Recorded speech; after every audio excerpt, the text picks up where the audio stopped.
Okay. Interesting. Jim in Florida is asking about the 3.5 million student loan borrowers under the age of 40 that the government is starting to garnish wages will affect the card market. I did not know that. I didn't know they were actually garnishing wages. I didn't know that was. Most people in this hobby spend money they don't have. Yeah, the whole hobby's floated by credit anyway, so nobody cares about student loan payments. Correct. Tap to pay, baby. Fair enough. Minimum payment. Everyone's just looking for what's the minimum payment this month? $42? We'll pay $42. Right, but I think I was going to say, but if it's a garnish, then it's that's regardless if people care about it or not. They have no choice. Coming out. Yeah, it's coming out. Some people, when you have the choice, you can just ignore it, so it doesn't affect. Yeah, but you know, student loans is a scam. Okay, maybe. I mean, it is like you pay for it for 30 years. Did you ever have one? I'm not an idiot. No. Well, my wife had one and paid it off. I wouldn't call her an idiot. Yeah. How long? Huh? How long? I don't know how long she took her to pay it. That's the problem is. It usually just takes too long to pay it off. Very few people go ahead and forcefully pay that off. Like how many people are trying to pay their house off? It depends on what you do. I mean, it's a good return on investment. If you go for a career, but how many people go for business and then still don't even end up doing a business job? I mean, if you pay, anything takes forever to pay off if you pay the minimum, right? Well, I mean, that's what most people do because they're not making. You have a $5,000 credit card debt, and if you're paying the $30 a month minimum payment on it, it's going to take you forever to pay it off. I think the minimum would be like $120 on that one, but yeah, maybe. No, I agree, but yeah, I just think I have a thing with college. If you're not going to actually learn something to physically use, and you're just using going to just get a degree to say you have a degree and you have nothing in life. But unfortunately, it's what a lot of people do because they just feel like that's the right thing to do. And I think we're at an age where, hey, you don't have to go to college to even make a good living anymore.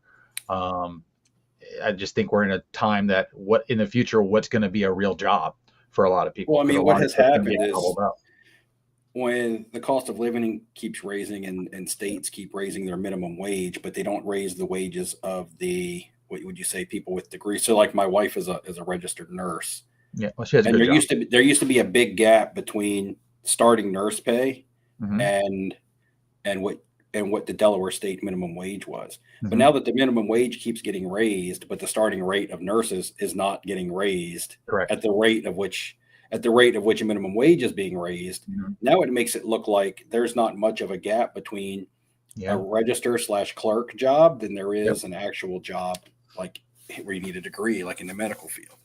Yeah. It's still good money, but it's a little bit more money, but the gap has really tightened. And I think any type of medical degree has longevity because I don't think that's really going anywhere. But there's a lot of other things that are going to slowly get whittled away, being automated and stuff.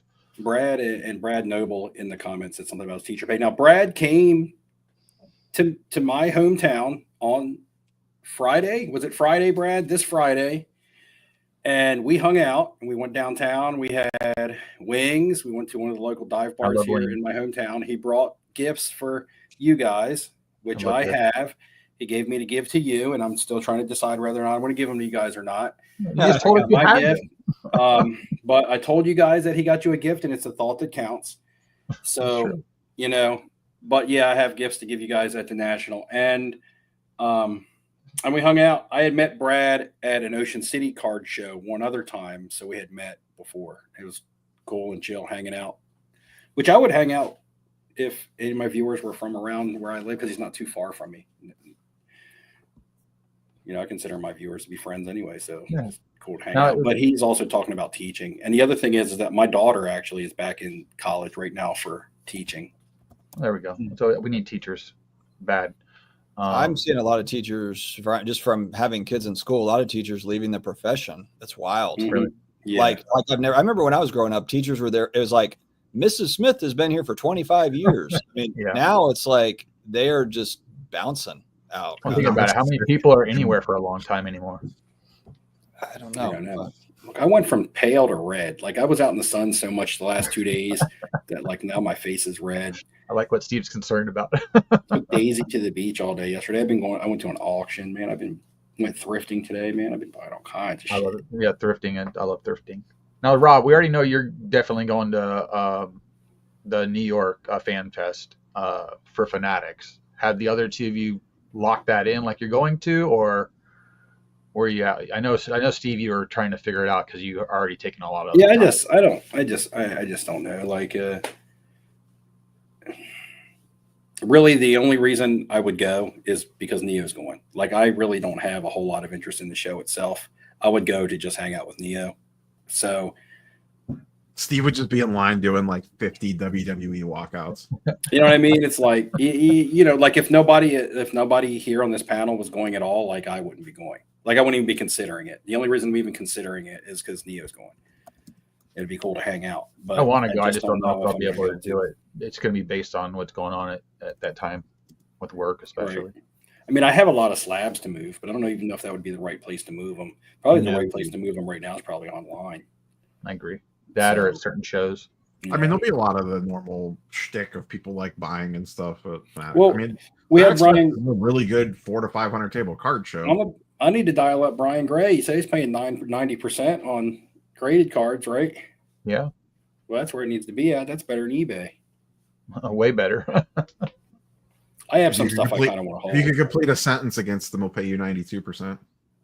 Oh shit! It's not even worth it. I'll just take 90. You can get a sentence out without him cutting you off. Yeah. Yeah, it's not worth it. I'll just take 90. It's not worth the. Well, there's a bunch of. I shouldn't say bunch. There's a few core people at the Tampa shows that will usually pay you 90% as long as it's a decent card. Obviously, if it's something harder to move, they're not going to do that because then they're trying to mess with it. But for the most part, I got a guy that usually pays 90 to 95% based on how easy the card is to move. I'm going all in Caitlin Clark. Just going all in on it. Buying raw, grading them up. I'm not going all in, but I've probably got a dozen good Caitlin Clark cards. So I'm trying to do the whole, you know. What's up, Bush League? I see you in my chat. Yeah. Buy some, sell. Buy some, keep some, sell some. See how it works. Say hello to Shelby real quick. Hello, Shelby. The thing with her stuff though is there's a defined. If you get a 10, you know, kind of like where are the 9 prices versus the 10. And I understand it could change. It could certainly change as more cards are being graded. But if you're grading numbered stuff also, then, you know, I don't know. It's pretty easy to kind of figure it out. I have some Caitlin Clark stuff that I'm not holding mine long term, but I'm thinking more so towards the season, just to see if the what do they call the Fever start off hot. Because there'll be plenty of hype around her. There already is, but if they start hot, it'll be even more. You typically, you want to get rid of your cards before the season, but a hot start for her and the Fever, I think, would also continue to drive her card prices up. And I also think right now with the NFL draft and everything, it's going to take a little bit of heat off of the WNBA stuff somewhat until it, gets another shot. What are we going to probably get? All the Panini Instant and top stuff that's probably going to come out from the draft, the draft day stuff. So that's going to be interesting as well. I'm sure everybody's going to be gobbling it up as fast as they can, just in hopes that they're doing it at the right time or right thing. But they're licensed to print right now. So, and then with Panini getting Patrick Mahomes now back to an exclusive, that's interesting. Did y'all see the commercial for that? Not the commercial. We'll go back to that hand. But one thing I did see, I think it was SCI that reported on it. Something like Shador, Travis Hunter, and Mahomes. That deal ends on the last day of the license deal. Like basically that deal ends like March 31st, 2025 or 2026 or whatever. Yeah, these are all pretty much just one year deals. Like it's really. I saw Ziggy's question. It really doesn't impact Fanatics at all because they're not going to waste the money signing someone to an exclusive when they could just make unlicensed stuff. Well, yeah, and because they won't have the license till probably like April next year. April 1st. Would they be able to come out with their last product for 2025 and make rookie cards of those people? I'm guessing no. Huh. I would try it. I mean, we've seen product delays just based off the way the licenses work. Probably not. Okay. Because same thing, they get the NBA license like at the end of this season, like when this season ends. That's currently in playoffs. And then same thing. Yeah, it's a couple months after that, and then football's the same way. It's a couple months after the Super Bowl. Yeah. So I don't think they're going to be able to go backwards. So will Panini be able to make an unlicensed product? We don't really know.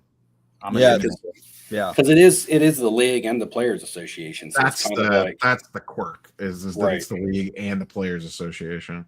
Yeah, which has not typically been that way.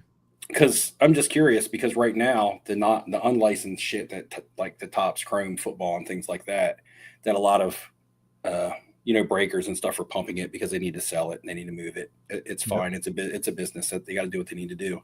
But do you think on the other side of the coin, once Topps and Fanatics is fully operational with the licenses and such, do you think that they'll buy Panini product and pump Panini product that's unlicensed? No, because they don't need Panini.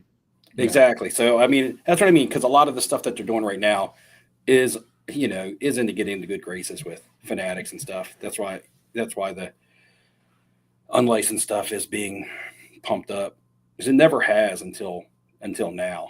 Yeah. So you see all the posts and stuff on Instagram about it.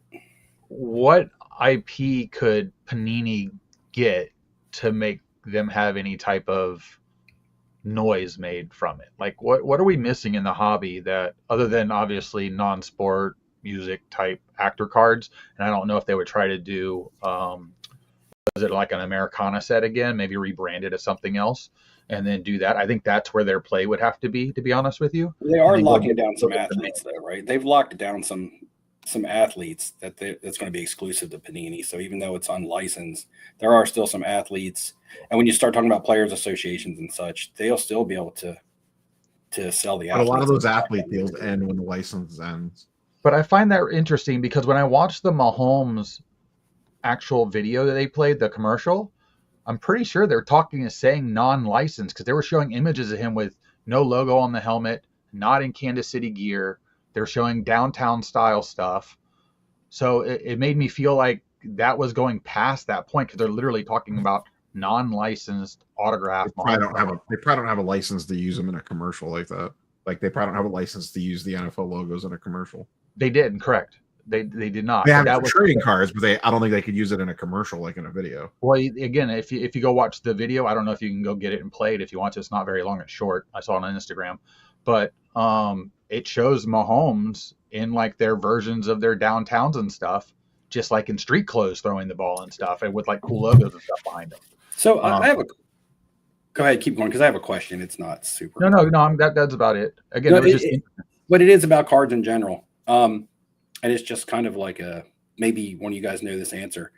And really what brought it up to me is because Brian Gray mentioned it when he was talking about unlicensed product. He was talking about how Walter Payton's rookie card is unlicensed and how Joe Montana's rookie card is unlicensed. Mm-hmm. But why is it, and I'm not arguing the fact that they're unlicensed, I guess they are, but why, and they don't use the team logos on those photos, but they're able to use the team nickname, because the Joe Montana 81 Topps has 49ers written on it, and the Walter Payton rookie card has Bears written on it.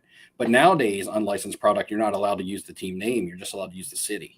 I think they just tightened up the legal mumbo jumbo to it, or people are afraid to get sued and test that. Because you would never know that the Walter Payton was unlicensed because he's not wearing a helmet or anything. It's just a nice portrait shot. And it says Bears on the card, so you would be like, "Well, that's a." I mean, I would Bears right on it. Again, they could do it, and then somebody can try and sue them. They just got to fight it. I mean, you can even use images for bears. You can use an image of like a grizzly bear. You didn't say it was Chicago Bears. Yeah, but you couldn't use the Bears logo. I mean, that would make it look more knockoff. You could get cute with it though, to where it doesn't feel like it's so generic. That are right bears backwards. That would screw everybody up. Yeah. Reverse negative error. Remember those? Don't tell them my ideas. The reverse negative errors. Everybody used to be like, 1990 Don Russ, reverse negative Dan Murphy. Bring a slogan back. There's the Make America Great Again. When are we going to make cards great again? Because they're not. They're just slapping foil on the back of things and thinking they get them with the new design. There's some good cards, though. Well, what's better? You just said some. Going to this question right here. Going to this question right here, what's better? Panini now being able, like, okay, they lose the licenses and then they're making unlicensed and we kind of flip flop and then they've got their, whatever, they've got their deal. Or is it better that you just don't have any of that and they can't make cards because they don't have the rights because of the Players Association? It's really just Topps, but at least it's all licensed and you kind of have more of a defined structure as a new product is coming out. Like what's a rookie, as opposed to like now we've got the Wembanyama stuff is kind of all screwed up where you've got his autographs or tops, but his rookie cards are all Panini products. I would almost, I would really rather, I would rather it all go. I would rather Panini stuff go away and just have the top stuff and then just buy the old, the Prism and stuff from that's licensed. Right. But if it's a Panini exclusive player, then they won't be able to have a Topps rookie auto and vice versa. So if it's an exclusive player like this says auto rights, because he says what would be more desired, the rookie auto or the licensed non-auto stuff. So this is assuming the players can make side deals, right? This is assuming that they can make side deals and still do this. I mean, right now, as somebody who's been buying and grading quarterbacks from last season, I feel like Prism Color is more valuable than unlicensed autos. Yeah, I feel like somebody if it's numbered. Right, I feel like somebody would rather have numbered Prism Color, especially if it's color match, than a Topps Chrome unlicensed auto. So I'll use Bryce Young for example. A blue wave Bryce Young Prism from last year, numbered out of like 199, is probably more valuable than a Topps Chrome rookie auto unlicensed from last year. In fact, that's a $300 raw card on the Blue Wave Prism. I doubt it's a $300 raw card on the Topps Chrome auto, unless it's a 1 of 1, which isn't out there, right? I'm just talking basic stuff. Now a base rookie card probably it wouldn't carry as much value as the auto, but it would carry more valuable as unlicensed base. Yeah. Neo, you awake? I just want to make sure this isn't like Weekend at Bernie's and you've been dead for the last 15 minutes. Yeah, I'm just looking at the iPad. Okay. You're still up by 20? No, only 13 now. Oh Lord, that's why he's been quiet. He's getting he got a little quiet there for a second. Sphincter I have where did it go? Are they in game 1 or 2?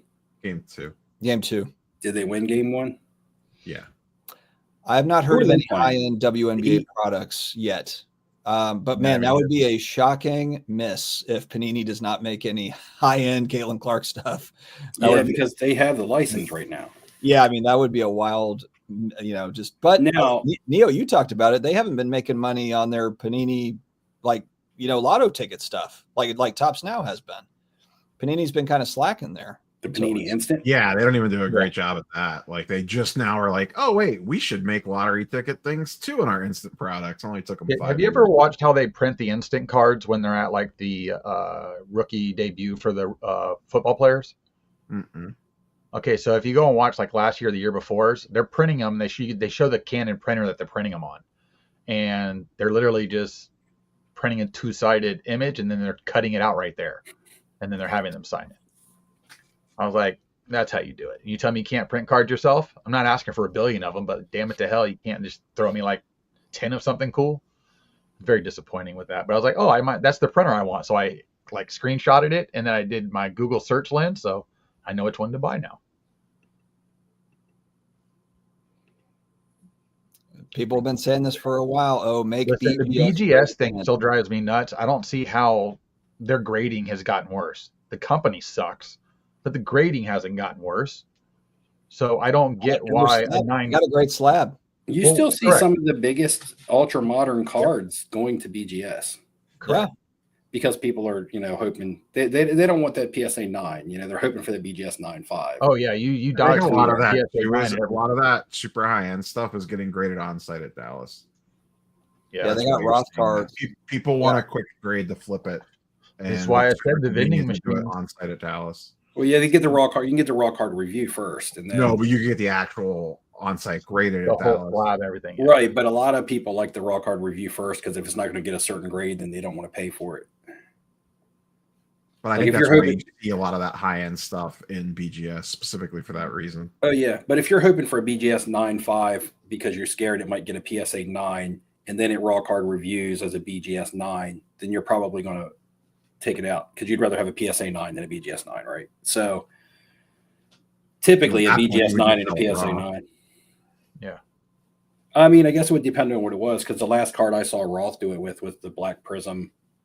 Yeah, but he's going for elite cards too that has a right. heavy. Well, that's what that's when I started this conversation. I said the ultra modern, really high end stuff. So it's kind of what I'm referring to, like the LeBron, the Chalk Toss, Black Prism. Yep. So, a lot of that stuff is because it's from the early 2000s, and that's and it's just super rare. So the number doesn't. Oh, you're talking about the new version, Chalk? I'm talking about the new one that it was. I thought you meant the 08. No, the new one when it shares his bald spot. That's a terrible. It's almost like you have to have both of them: the front facing and the back facing. That card sucks. It's weird when I watch LeBron play, because there's certain plays where you watch him. I just watched him last night, and I don't watch a lot of basketball. And granted, I haven't watched a lot of LeBron James here over the last 10 years, but there's plays where he looks his age, and then there's plays where you're just like, damn, this dude's 40. Like, how did he do that? But then there's certain plays where you're like, yep, that's a 40-year-old dude. That's a 40-year-old guy out there. Like, you can see the testosterone kick in, and then you can see it fall off, and you can see it kick back in. Well, to my question, like Michael Stone says, if it's a 9, he doesn't think people care. But again, that's also going to depend on the card, because cards that I'm shopping for right now, I referenced this card already tonight. 81 Topps Joe Montana, and a BGS 9 is not the same price as it is in a PSA 9. No, nowhere near. Look it up. Look it up. Well, look, I'm on the. I have a Mike Trout Bowman Chrome First auto in a True 9.5. All right, even in a True 9.5, the PSA outsells it for almost $2,500. It's the same damn card. So now, when you're talking vintage, and you're talking SGC and PSA, because I mean, PSA 9s are still sellable cards. Oh, an SGC 9, it is modern. In modern for PSA 9? PSA 9s are still movable cards. Yeah. I got cards that are just as good raw as a PSA 9. Well, I'm not saying in comparison how good they are. I'm not talking about raw cards at all. I said a PSA 9 slabs are movable. I didn't say raw cards weren't movable or any worse or any better. I just said PSA 9s are movable. James Wynn says PSA 9 is terrible. It might be terrible, depending on what you're selling, but I'm doing fine on my. I just got it back a 30 card order, and I'm doing fine on my PSA 9s. I'm not getting PSA 10 numbers, but I'm doing better. I'm making more than my $20 grading fee. Yeah. How much do you care about a PSA 10 that you don't believe would grade a PSA 10 if you had to regrade it again? Like, is that something you're really paying attention to? What do you mean? If you buy a PSA 10, again, they changed the grading scale, mainly the centering. We're going to say that to see which one to go off of. I think PSA hammers corners and surface more than anything, because centering is a set number. It's centering. Well, centering, we know exactly at least what it is. I can't tell you how they ding a card for corners and surface. I have no idea what that data looks like. Bless some breaks. You can't say raws sell for more than PSA 9s right now, which is it is stupid, but it's not across the board. It's not across the board. It's very specific cards. Like downtown, stuff that's massively, maybe it's and stuff that's massively produced, like silvers, Prism silvers, probably sell for less.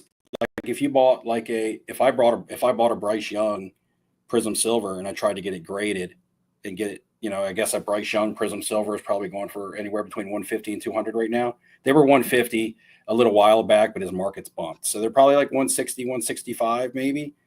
And a raw Prism silver is probably 50 or 60. If you get that back in a PSA 9, you might break even, right? Or you might just eat the grading fee. But other cards, like the numbered stuff, you still are going to get a little bit of a bump above a PSA 9. I'm speaking from experience. I'm buying and selling stuff all day long, so I know what I'm getting. I know where I'm taking my losses.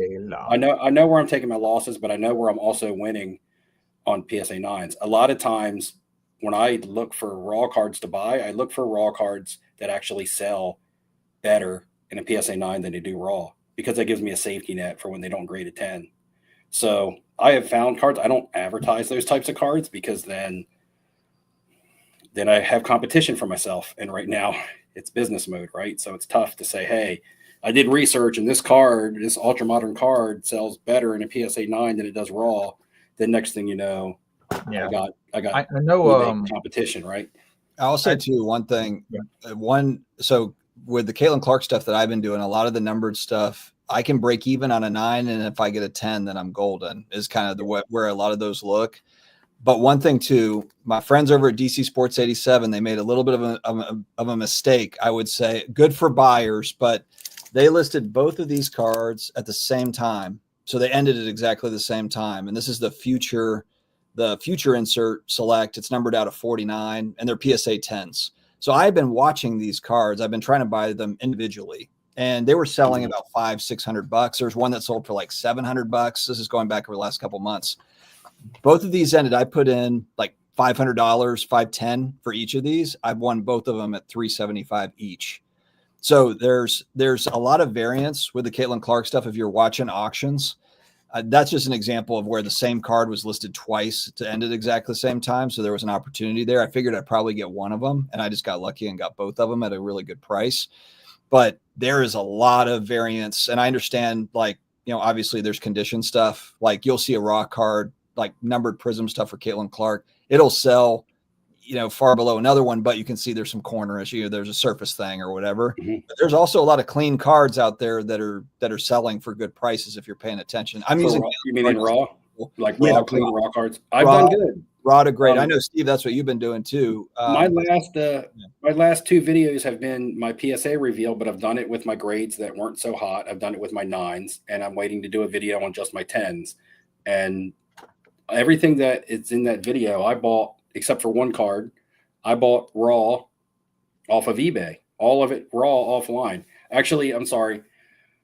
There was another card that I bought at a show. And then there was maybe 2 cards that I bought off ComC. But then the rest of the 30 came from eBay. And the only card that I bought that wasn't raw was a PSA 8. And I thought it looked good enough to snap out. And I snapped it out. It came back in 9. So I added about $75 value to the card for another $21 grading fee. So it was a card I bought for $25 in a PSA 8. I graded it for $21, and it's $100. It's a $100 card in a PSA 9. So I had some questions on one of my videos about, does it make financial sense to snap and resubmit cards? And I actually addressed that in the last video, saying, there's no yes or no answer to that. It's kind of, it's the card. I can't just say, yes, it makes sense. That's very general. But to say it makes sense or it's circumstantial to the card, because there are cards where 9s outsell raws and outsell, do better than raw cards. I saw where Jacob was referencing Neo's video along the lines of, you had just put out a video talking about the difference between 9s and 10s. But I'm going to guess that when Neo does his videos, he does stuff that's really has high liquidity that you see passing, and doing sales every day, which is the way it should be done, because that's where you get, you get a better idea of what's going on. Cards that are transacted frequently, as opposed to numbered stuff. Like I was referencing Prism Color. That Prism Blue Waves of Bryce Young, even though it's numbered out of 199, don't transact as much as Prism Silvers. That's just an example, but I'm sure Neo was going with the stuff that transacts often, so he could give accurate counts on what's moving more frequently. Yeah, I think I use silvers in that video, which is what I typically do as the default. Now with WNBA, who's to play after Clark? Paige for the upcoming season. A lot of people are going Paige Beckers, but I just don't know if she's going to be. I think the only reason, but the only reason we're talking about a next play is because of Caitlin Clark. If Caitlin Clark didn't happen last year, I don't think anybody would care. Well, what's the one girl on her this year? I'm not going to make this mistake. Juju Watkins would be another one. Asia Wilson is the MVP. Juju has a torn ACL. What's Cameron Brink, the blonde chick? She was on an appeal. Cameron Brink, you're buying for the looks, not for the basketball. Right. Yeah, but what happens if she scores 16 points? She's returning from an ACL tear too. Yeah. Honestly, this is like, for me, I thought about that too. Like, and I did buy some of the other players, but I'm like, I'm just going to buy Michael Jordan. Like, I'm not going to go buy Clyde Drexler. I'm not going to go buy Dominique Wilkins. I'm just going to buy Caitlin Clark. I'm going to buy Jordan. I think Paige will get some heat if she plays well. Like, so I opened up some Donruss blasters of football because I was able to get some from Target online and figured why not. I thought this was weird, and it's for my team. But so Michael Pratt was drafted by the Green Bay Packers. Almost all of his rookie cards are in a Green Bay Packer logo on the card. This one, who is it? This is Michael Pratt. He's now on the Buccaneers. Okay. So they changed his rookie card to Buccaneers instead of Green Bay, but all his other cards that came out prior are all Green Bay. But they might have got Should the they photo. be able to do that? Should they do that? They could have gotten the photo before. But it's a rated rookie. Baseball all the time. Yeah, I've seen it a lot where somebody will be in a different uniform than the actual team name on the card. Every now and then they'll. Back in the day, you guys might remember. Do you? You might remember. Back in the day, they would actually put a print on there or something that said traded to so and so or something like that, and they would be in their old uniform, and it would say. He didn't even get to the Buccaneers until well after the Super Bowl. So I just find it interesting that that's the route they took with that, because I still think all his rated rookie cards should technically be a Green Bay logo. But they might have took the photos. That's probably a photo from rookie camp or something, right? Oh, 100%. So they probably got the photos at rookie camp, and then it's a lot easier than going back and trying to find a photo of him in a Buccaneers uniform. He doesn't have one unless you were able to go to right. So they slam his actual team. I just thought it was weird that if you look at his cards for his rookie season now, you're going to have the stuff that came out this year later that'll say Tampa Bay on it, and all the other stuff previous will say Green Bay on it. Yeah, that's really not that like I said, baseball does that all the time. Yeah, we're used to it with baseball for the last 3 billion years, but football, I've never seen them do it like this. Sometimes I think players even get moved before they might get moved right after rookie camp, and they might already have a card. Like Brett Favre's rookie cards, do they have him on the Falcons? Yeah, but he's a Packer. No, he's in the Falcons uniform. He has multiple rookie cards. Right, but what I'm saying is he was a Packer that year, though, right? I don't think he ever played. No, I think he got traded the year after. He had a full season the year after. With it, same with Mark Brunell, right? Mark Brunell was a Packer. Yep. But he ended up a Jacksonville Jaguar. I don't think he ever played it down. Yeah, but he didn't have 2 cards with 2 different teams in the same year. But was he? No, I'm saying it was Mark Brunell's photo maybe taken earlier, and then he was cut by the team and signed by Jacksonville. But I don't know. He's a Packer when his card was made. That's what I'm saying. Like teams.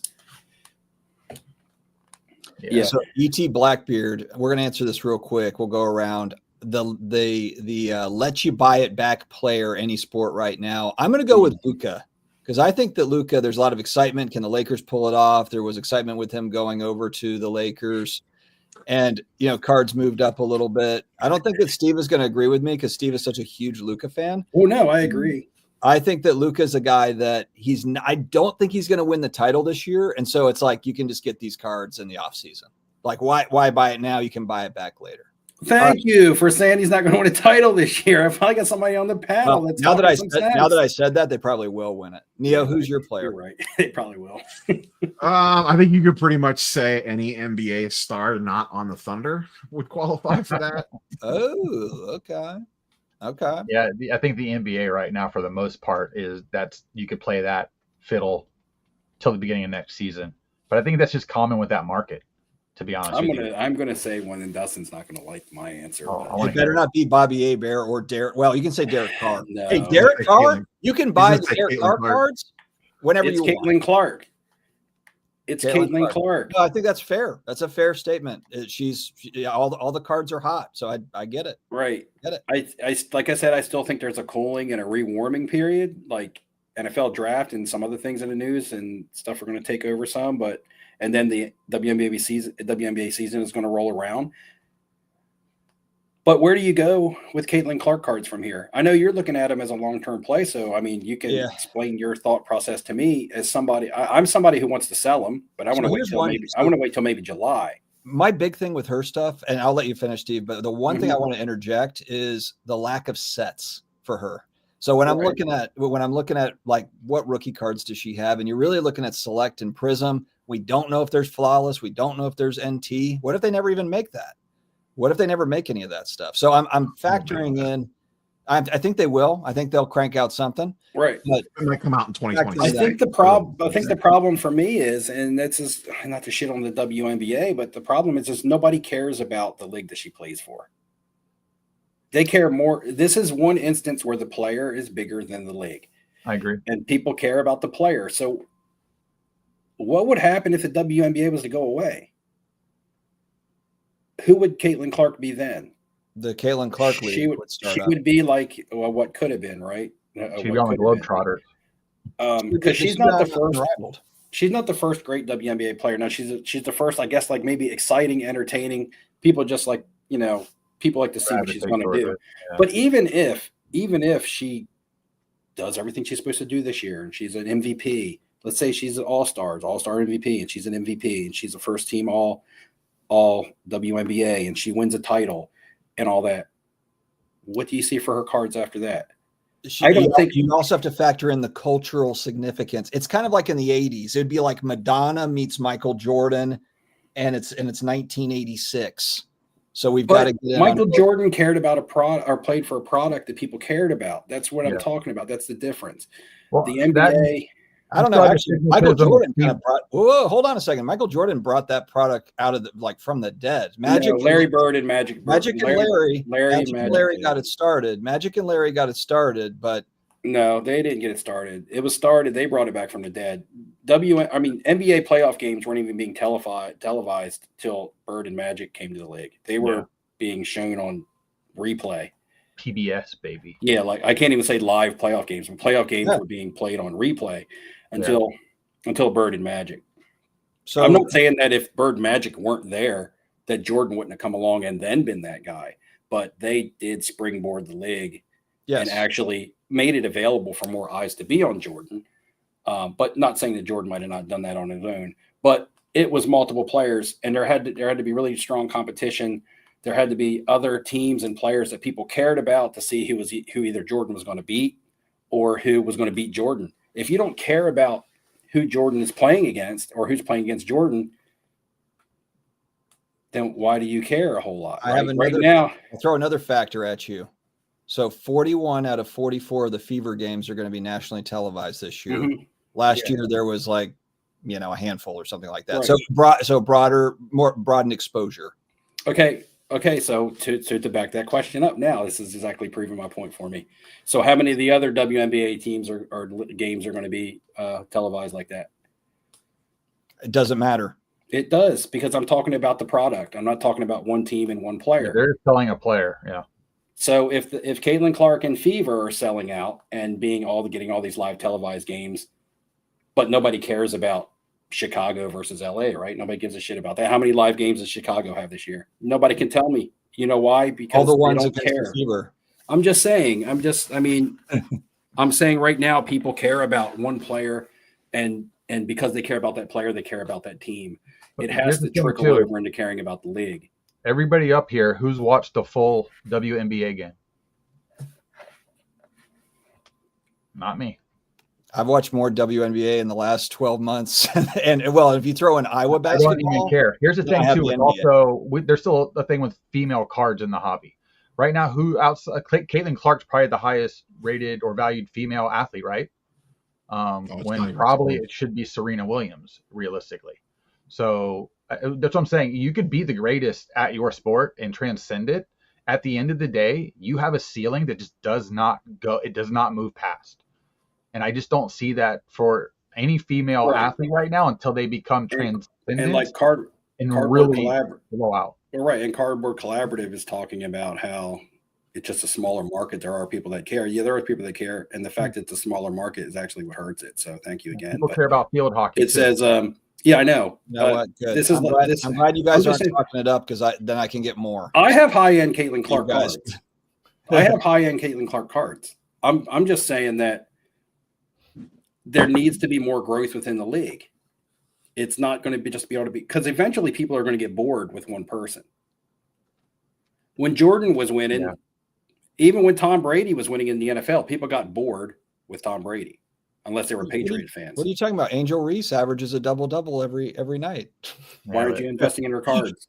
I actually do have some Angel Reese stuff. I know, and it was a mistake. It was a mistake. I'm just saying, buy Caitlin Clark stuff. Right? People care about cricket, right? Cricket's like one of the biggest games in the world, but nobody cares about the card market. It's different. Right. That's different. People don't need to care about the WNBA to care about Caitlin. Well, you actually just made the point. That's what I said, though. But I said Caitlin Clark. You just made a counterpoint. You just made a counterpoint to your own point. So the WNBA not being a product that people care about, cricket is the most popular global sport, maybe like globally, and nobody cares about those cards.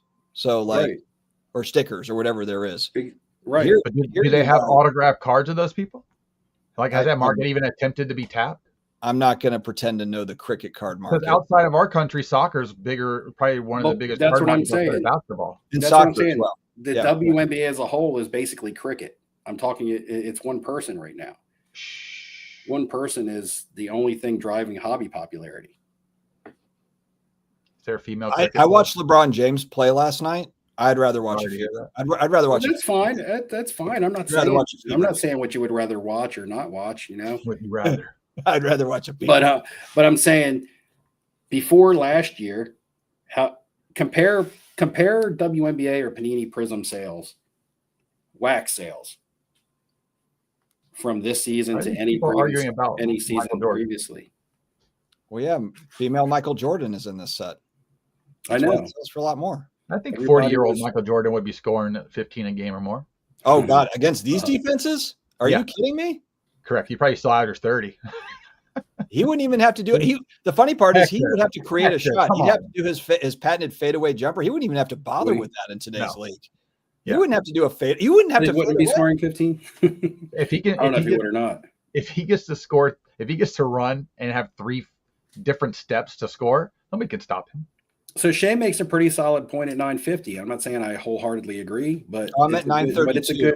But it's a good argument point where he's talking about a no skill.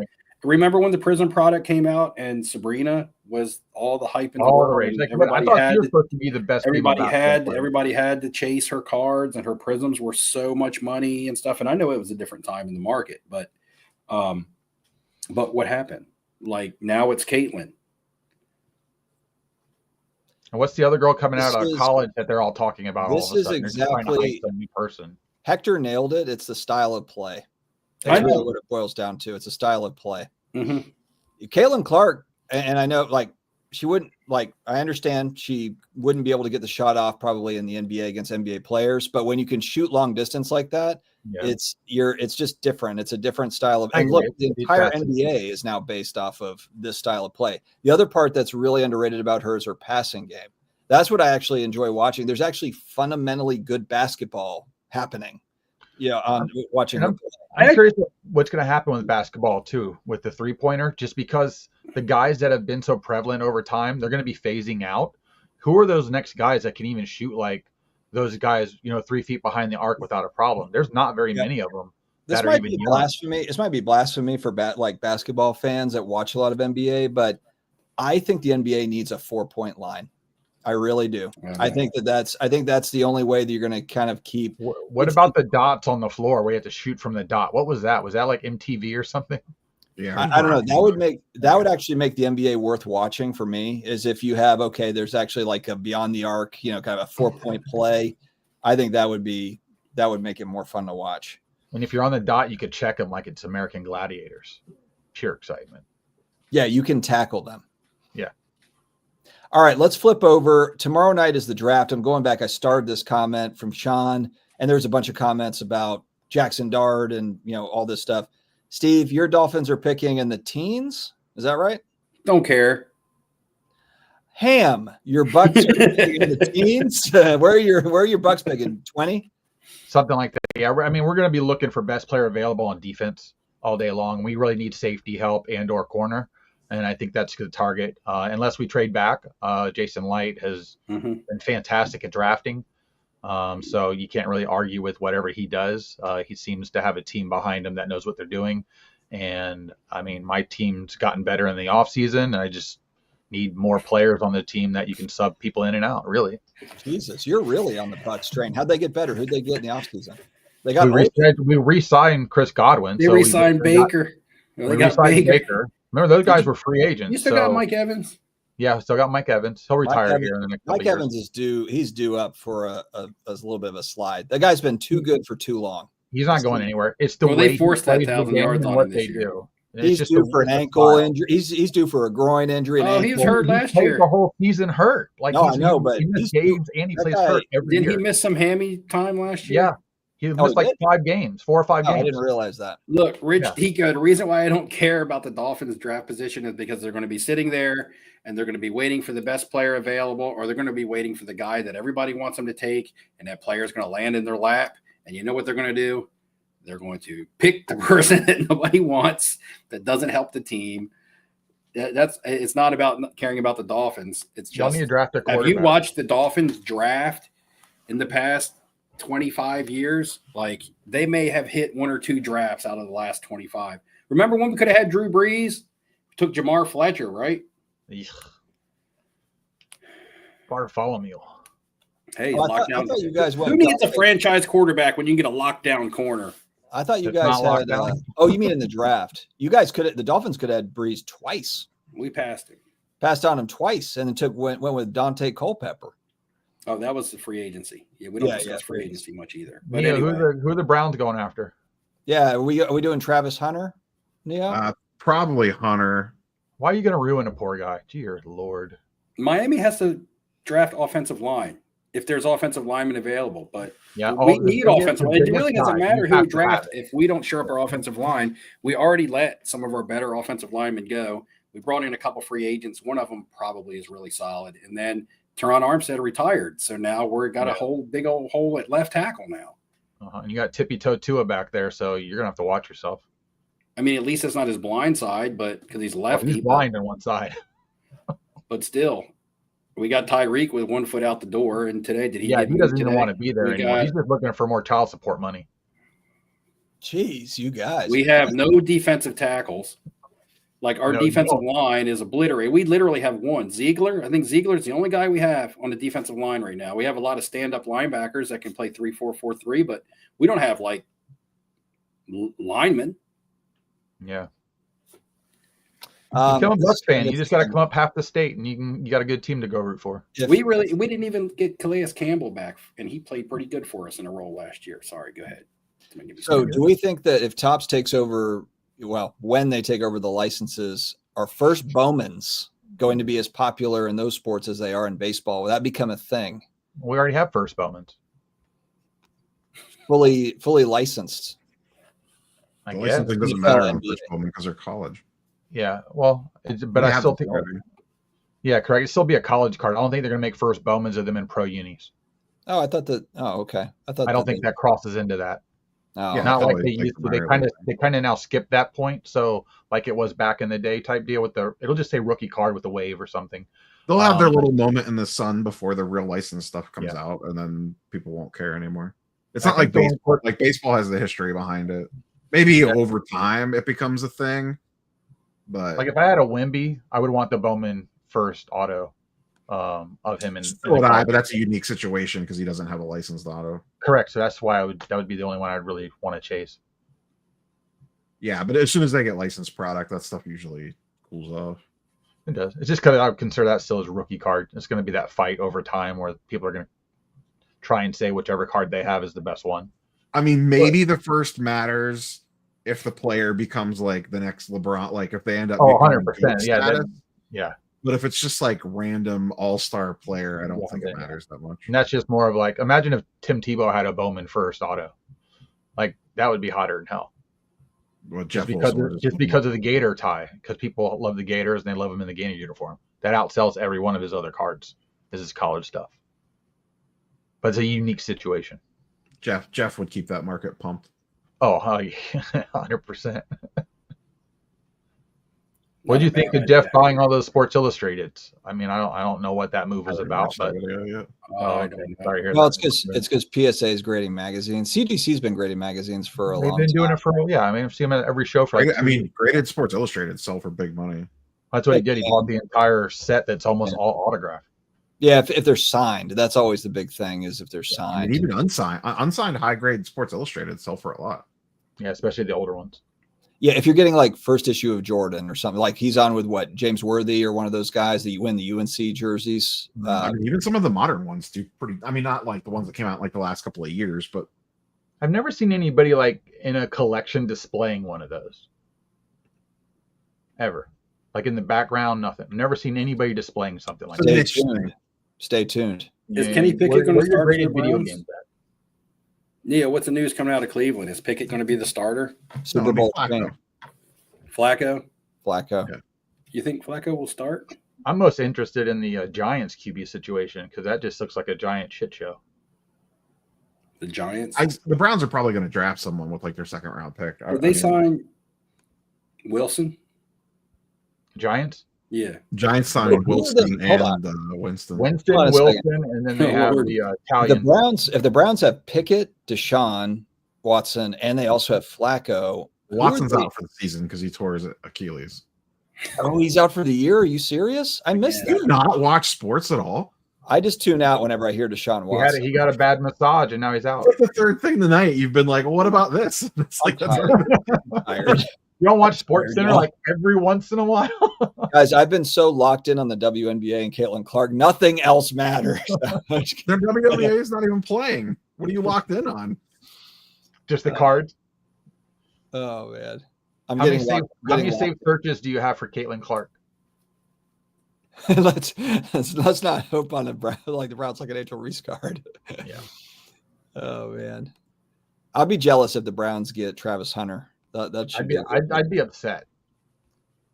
I'm a semi-Browns fan because of my in-laws are all Browns fans. So pulling for I just think that team needs a new ownership and a new feel to the team. Kind of like the Ravens. Deshaun Watson went from leading the league in like passing yards one season to the next season just being done. Tiger Woods syndrome, baby. Well, I mean, something, and now you're done. That's what happens when you miss 2 years because you went no. Right, but still, it's all Well, you know what? But Michael Vick, when he came back, he had his best season of his career. Yeah. Well, he's trying to get paid. He's in the hole a little bit, so he better play well. Man, when Michael Vick was in his prime, though, dear Lord, I mean. But he didn't even come back as the starter. The Eagles brought him back as a backup, and Kevin Cobb was the starter. All right. With all the Caitlin Clark slander in the chat, I'm bringing Caitlin Clark cards to the National, and I'm going to talk about it in a video, and I'm going to reference this. What is it? It's April 23rd. Everybody in the chat, I don't think there's anybody that I've seen that has said that, like, hey, we're, like, I like Caitlin Clark or the card, whatever. It's sell now. We're at the peak. We're at the peak. But they're talking about her cards, not her cards necessarily, right? Mm-hmm. Well, no, I'm seeing both. I'm seeing we're peak Caitlin Clark. So I'm going to. Yeah, but somebody asked the question that we were answering about what is a good sell now because you can buy it back. And I mentioned Caitlin Clark just because I believe like her cards are probably as hot as they're ever going to be. I think July more so is a better selling time for myself. That's why I'm not in a rush to sell mine. But I don't want to really be holding them much after the WNBA All-Star break. Like I really don't. For me, and I believe that there will be an off season for the WNBA. People are already asking. Of course. The question has arrived. I don't know how many people have actually asked this question, but someone did ask who is the next card to buy. So if there, which you said none for you, but some people said Paige Beckers. If there is a next card to buy, then obviously when there's a next card to buy, it takes some of the heat off of the current card to buy, even in the big sports, right? CJ Stroud was the card to buy, but then Jaden Daniels became the card to buy. So the heat came off of CJ Stroud. Oh, he also just flopped until he got to the playoffs. He won a playoff game. Yeah. He just looks human. Caitlin Clark's that's not going to happen to her. It's just going to be like a machine for the next 15 seasons. She's probably going to win 15 titles in a row. All right. John, vintage, absolutely not going both. I can't read this. Is it me or is this, I can't, anybody? It's a weirdly structured sentence. Thank you. Okay. He's talking about Travis Hunter, but I don't really know. 41-year-old Joe Flacco. They're wacko for Flacco there in Cleveland. No slander on Flacco. Trying to get home with the ball. Decent last year. Yeah, I like Flacco still. Honestly, the fact that the Saints did not sign him at a 1-year, $4 million contract, we could have really used Flacco. We could have paid him a lot more than $4 million. Lucky K just asked the question that I was trying to bring up. Where is it? He said, because you said she's going to win the next 15 titles, and then his question is, WA going to be around for 15 seasons? Question mark. That's where I see the problem lying. Like, they lose money every year, even with Caitlin Clark. They're subsidized by the NBA. Now with that, though, So does their license agreement go with the go with the NBA license agreement if it was? We don't know. That's the elephant in the room. Okay, I was curious because they are subsidized and considered a part of the NBA.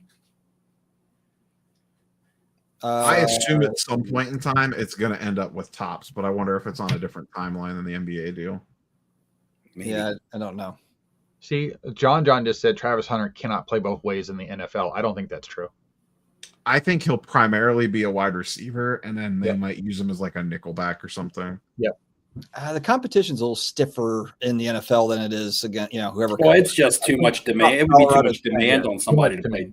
His body's not going to be able to hold up to play. Oh yeah, it would just be too much. Guys can't even play every down. Like they rotate in and out. Well, he seems like he's in better condition than most people because he pretty much plays the whole game every game. All the NFL players are in great condition. They want to be. I think a lot of it too, though, is just like meetings and stuff. Reggie Bush used to ran circles around everybody. He said all of them. I'm just telling you. I'm just saying Reggie Bush ran circles around everybody in college because he was faster than everybody. But when he came to the NFL, everybody was fast. Correct. Yeah, I got to see that firsthand. He wasn't really. He was trying to run. Like it was like run north and south, and he was trying to get to the sideline every time and just got whacked. Oh yeah, he always tried to get to the sideline. Can't go I was that far there actually. I was in the Superdome. It was against the Bucks. The first time he ever scored a touchdown, he ran a punt back, and I was in the end zone that he was running towards. Me and my brother. That was a good memory. You. Oh my! Stop! Everybody, stop! We have a $1.99 from Rich. We've got yes, thank you, sir. I've met Rich. This is a good guy. Appreciate it. Rich, you just got robbed. Rich is a good dude. I met him at the Raleigh Card Show. First Bowman NCAA football cards. Prices at their peak now? Question mark. Probably this weekend. Yeah. Neo says this weekend, Rich. So start listing. I'm just kidding. Yeah, the only other time those pop off is some guy for some reason doesn't have an auto and he has one in there and he comes out of nowhere as like a late round pick. And then that card becomes the hot card really quick.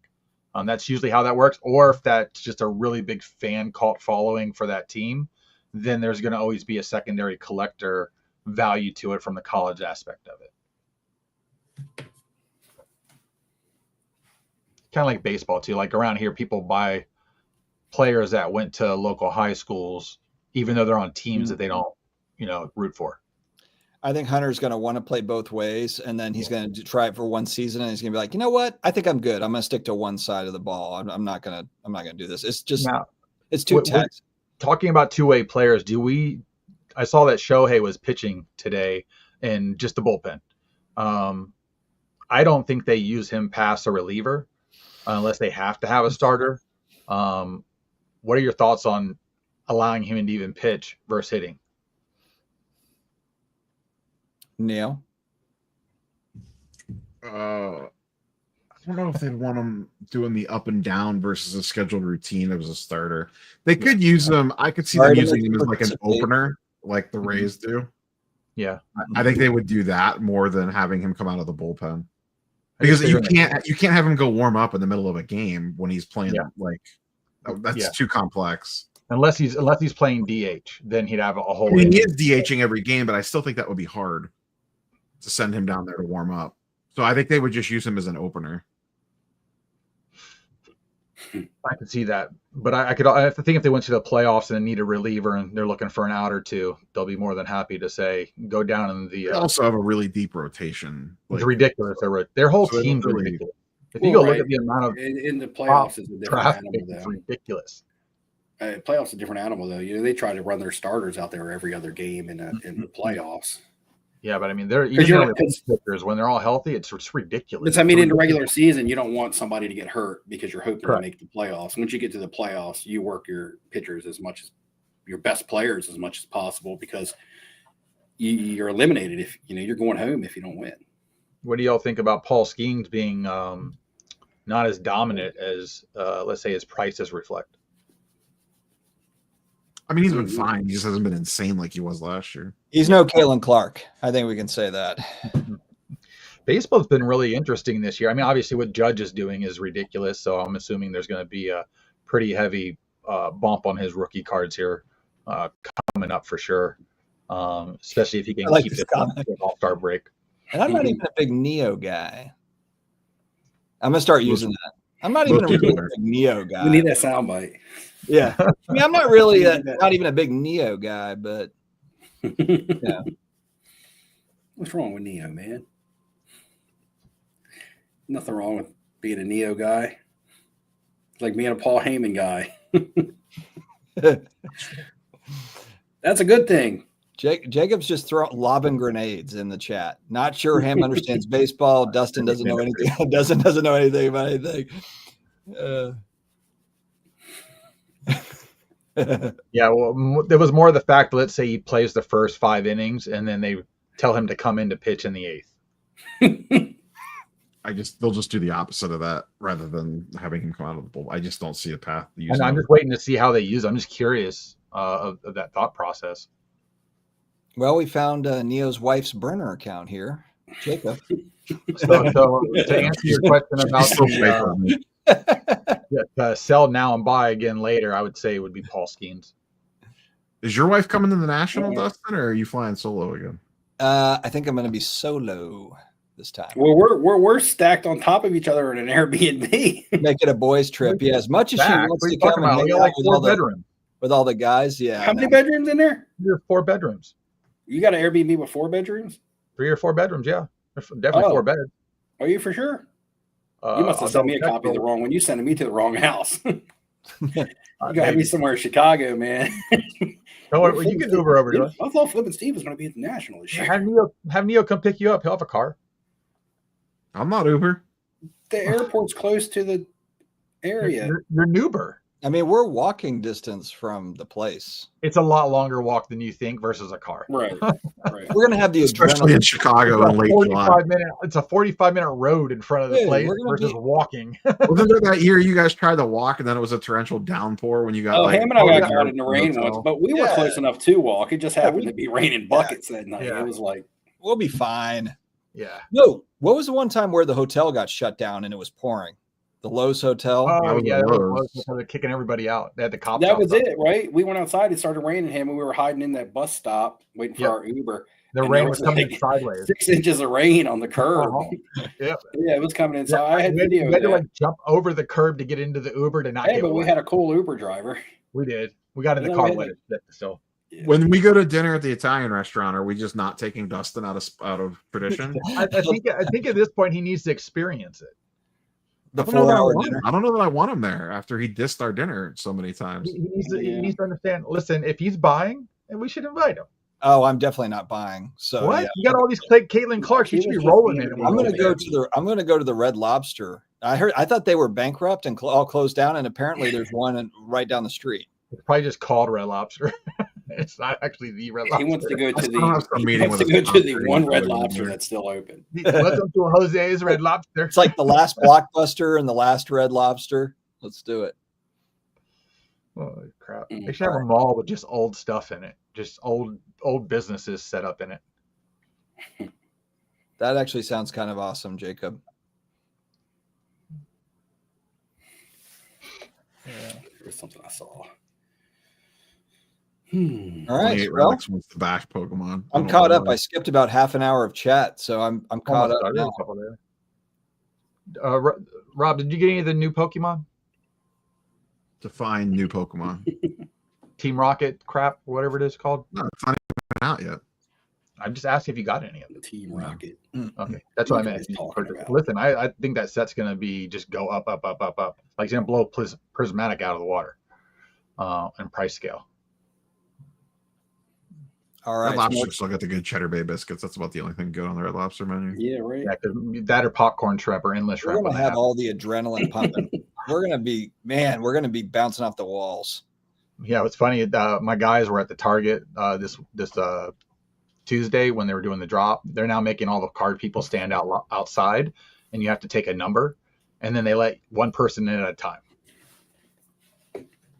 And that sounds like fast. And there's a limit on everything. So it's to the point like it's pandemic style where people are there at 2 a.m, sitting outside in a lawn chair. I've caught 2 restocks at my Walmart in the past 2 weeks, and they actually had. No, they just. Oh, best thing they had last week was Prism football, But I really didn't buy any. I mean, bought one hanger football at Walmart's what, almost $50 a blaster now? I don't know. This was hanger boxes. It's ridiculous. Yeah, it's their hanger boxes. Yeah, those are probably like 25. Yeah, not the hanger packs, not like the fat packs, but the actual the hanger boxes. Yeah, I just grabbed one of those. They had about 40. I was like, damn. Yeah, right now. I went in my Ace Hardware the other day, and they had NBA Prism. I'm like, Ace Hardware has cards now? I'm like, good Lord. There's cards at a few different places people don't realize still. They don't even sell Pokemon at the Walmarts near me. They just don't. They like discontinued because of all the craziness. Yeah, there's going to be that goes on again too. And I know some people are already starting to lock them behind cases again, as well. Yeah, they don't want to like with the cigarettes. Like I'll have a pack of remember you were kind of laughing at the Hot Wheels thing, for instance. There's people in places they're so crazy about Hot Wheels, they lock them behind cases too. Oh, really?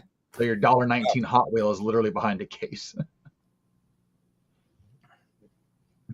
I guess I don't really understand the point if you're flipping Pokemon or anything. If it's like a limit to, or you can only buy one or two of them, you're standing in line to buy something for $30 to sell it for 60. Like, what the hell are you doing? Like, how much is your time worth? That's what I don't understand either. Your time. It's the thrill of the hunt. But that's not even really a hunt. It's more of like, I got in line fast enough. You're not even like hunting. You're just in line. Here's the thing. You don't even know what's dropping that day at the store. That's a completely, I don't know what's going on. Because the Excel guy doesn't even know what's in the box until he literally has to peel it. Because I don't know if you've seen the way that they tape those. Unless you untape it, you can't get into it. So until he untapes it, he doesn't know what's in there because the main sheet that he has to get to put out is in the box. So nobody knows what's in there other than whoever shipped it there. So you can go there and there could be no Pokemon. You wait it the whole time for nothing. And you're trying to rush to the next store because you know his pattern and you're trying to get there before anybody else. Have you been to a national yet, Bolo? Well, I doubt if he's asking why it's special. This year will be bigger than last it says year. It's just a bigger than normal card show. So if he's saying it's just a bigger than normal card show, that tells me that he's been to one. Right? I don't think it's no, because I don't compare that because of all the companies that are there and the promotion that goes on. I mean, I like a lot of that stuff very specifically. Obviously, I hit that every day. I like all the events that they do. You're all about the freebies, like the grab bags and the people want to know. Look, guys, there's no use in trying to convince somebody that the National is cool. No. Unless they're legitimately asking. I don't know if he's legitimately asking what makes it better, or if he's been there before and it's a sarcastic comment. I'm not sure, Bolo. I'm not sure. So, I mean, I think the biggest reason most of us go is more for the people interaction than the actual card. The cards are like a side benefit. Well, I love looking at the Red Lobster right next to the hotel. So where else are you going to find one? Airbnb, but the Airbnb is right. Yeah, it's a big social thing. It is, but it's not for everybody. I can understand that. I mean, I'm sure that there are a lot of people there that go there and never talk to a single human being and just look at cards all week. I'm sure that people do that. I spend a lot. I mean, most of the time, that's what I'm doing. That's what we're doing. I mean, it takes a lot. We walk. I mean, in Cleveland, I saw every single table there. I mean, a few different times. I just remember the videos that people would put out saying the National is a waste and this is why, or other videos saying this is why you should go to the National and forget about the National is a waste videos and things like that. At this point, it's just kind of like, man, if you don't think the National is cool, don't go. If you think it's cool and you want to go. Yeah. And if you don't know, I mean, ask a legitimate question. But, ultimately, it's an opinion. Or just live through our videos. So you could do that too. I think it also depends, like, where do you live? Like, how convenient is travel for you? Well, that and the cost too. It's very expensive to go at this point. It is getting more and more expensive and harder to do, even if you book early. And again, would you rather spend your money on doing that for a few days versus like maybe a whole entire vacation somewhere? No, Ham, I would rather spend your money doing that. Oh, we spend your money because you do the giveaway. So stall him out, Debo. You say you got $200, but I want to spend red money. Here we go. I'll tell you what, though, the Airbnb, that was a big savings last year. When I compared to the hotel at $250 or $300 a night, I think it was $250 for the whole week for us to do the, split it up for the Airbnb. Granted, it was in an old haunted mansion, but it was totally worth it. experience. Bolo has got a good question about, and Rich, I'm not from the South. I'm from I guess, you're from Carolina? I'm gonna guess. Yeah, I'm in the dirty South. I would say. Rich is in North Carolina also, because he said something about a Raleigh show. Actually, Rich is in Virginia. I live in Delaware, so to me, I normally say northeast, but to people north of me, they don't consider me north. So I'm kind of like borderline, what you would consider north, but I'm definitely East Coast. But I would say northeast. But once you start getting to Pennsylvania and New England and stuff, then it's more north for me. We have to have video of us doing this right here. High-fiving everyone, shaking hands, walking in. Hey, look, I'm going to set up a skit. I'm going to set up a skit where I'm going to shake somebody's hand and they're like, "Get the hell away from me." My idea was stolen. Don't touch me. My idea was stolen by Fanatics. I'm going on record right now. Fanatics stole my idea. They did not give me credit because I am the first person to incorporate a WWE entrance into the National or into a card show. And then they started doing all the WWE entrances and stuff at the Fanatics Fest. But Neo and his Shawn Michaels entrance that I did in 2 videos now coming into the National, and no credit. The Shawn Michaels Neo entrance. But it's a good every year is different, Bolo. Every year is different. And even the purpose of going has changed for me, because last year, and I've said this to you guys, that was the 4th year, right? So Chicago, Atlantic City, Chicago, Cleveland for me. I didn't do it right. Did I miss anything somewhere? Yeah, this will be the 5th, right? Okay, so yeah. So and the 4th for me was the most fun, Bolo. So talking about getting bored, because I did more than the card show. Yeah.